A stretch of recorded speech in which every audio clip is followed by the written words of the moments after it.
नमस्कार, सुप्रभात. आणि मी ज्येष्ठ नागरिक आनंद शाळा संस्थापक अभिनय जगन्नाथ कामाजी, सर्व ज्येष्ठ नागरिक, उपस्थित मान्यवर व सर्व अनुभवी आयोजक यांना मानाचा मुजरा करतो की आज मी इथं हा कार्यक्रम आयोजित केला आणि खूप अनुभवी आणि मौल्यवान लोक इथं आज उपस्थित आहेत आणि भरपूर जणांनी ज्येष्ठ नागरिकांनी कसं वागायचं, काय करायचं सांगितलं आणि त्याप्रमाणे तुम्ही उमेदीने, उल्हासाने, प्रेमाने वागलात तर आपलं आयुष्य आनंदात असंच आपलं जाईल. आणि आम्ही आनंद शाळेत, आमची आनंद शाळेचे विद्यार्थी इथं उपस्थित आहेत आणि ते म्हणजे चांगले म्हणजे तरबेज झालेले आहेत, ते बोलतायत, कला सादर करत आहेत.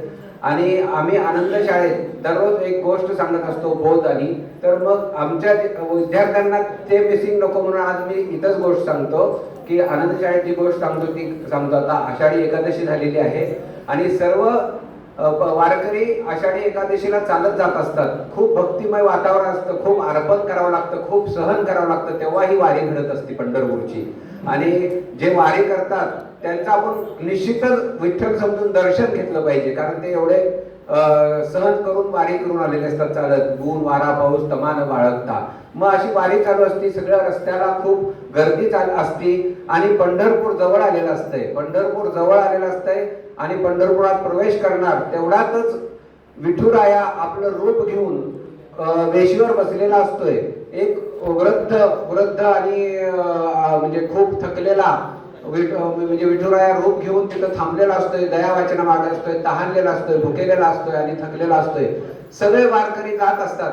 कोणी म्हणताय त्याच्याकडे बघताय, पण म्हणताय आता पंढरपूर जवळ आलेलं विठ्ठलाचं दर्शन आपल्याला घ्यायचं आहे तर आपण नंतर मदत करू. मग काही जण पुढे जातात आणि त्याच्याकडे बघतात, पण अगोदर दर्शनाला महत्व देतात. आणि त्यातला एक जो असतो तो म्हणतो आपण दर्शन नंतर घेऊ किंवा नाही झालं तर नंतर बघू, आता त्याला मदत करू. आणि तो त्याच्या जवळची पिशवी काढतो, त्याला पाणी पाजतो, त्याच्याकडचा उपवासाचा नाश्ता खायला देतो, त्याला आवरतो, थोडं स्वच्छ करतो, नीटनेटकं करून त्याला म्हणतो तुम्ही बाबा इथं बसा, आराम करा, मी परत दर्शन घेऊन भेटायला येतो. आणि मंदिरात जातो.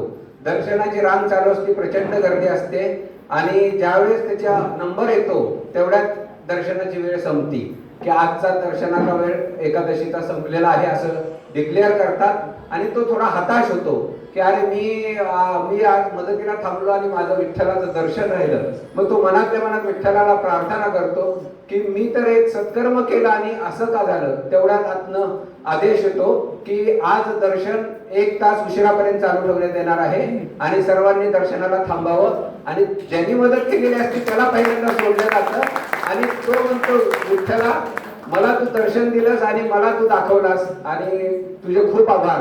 तर विठ्ठल म्हणतो अरे वेड्या, त्या भिकाऱ्याच्या रूपात मीच होतो आणि सगळ्यात पहिलं दर्शन तुलाच दिलं आजचं मी. आणि केल्याने होत आहे रे, अधिक केल्याची पाहिजे, ही वृत्ती धरून सगळ्यांनी आपला प्रयत्न केला पाहिजे.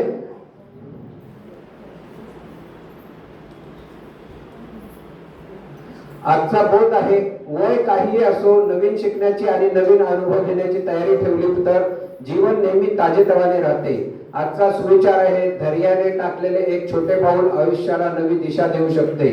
आजचा आनंद शाळा संदेश आहे, प्रिय ज्येष्ठ बंधू भगिनींनो, आजचा संकल्प करूया. आज आपण एक चांगले काम मनापासून करूया, एका नवीन व्यक्तीशी प्रेमाने संवाद साधूया आणि एकदा नवीन विचार किंवा छंद स्वीकारूया.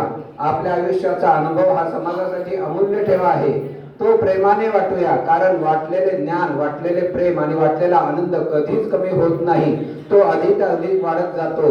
आणि मी सर्वांना निरोगी आयुष्यासाठी आणि आनंदी आयुष्यासाठी शुभेच्छा देतो व सर्वांना भारतातली पहिली ज्येष्ठ नागरिक आनंद शाळा, प्रीतम ज्येष्ठ नागरिक आनंद शाळा निमंत्रित करतो, त्यांनी बघायला यावं. धन्यवाद.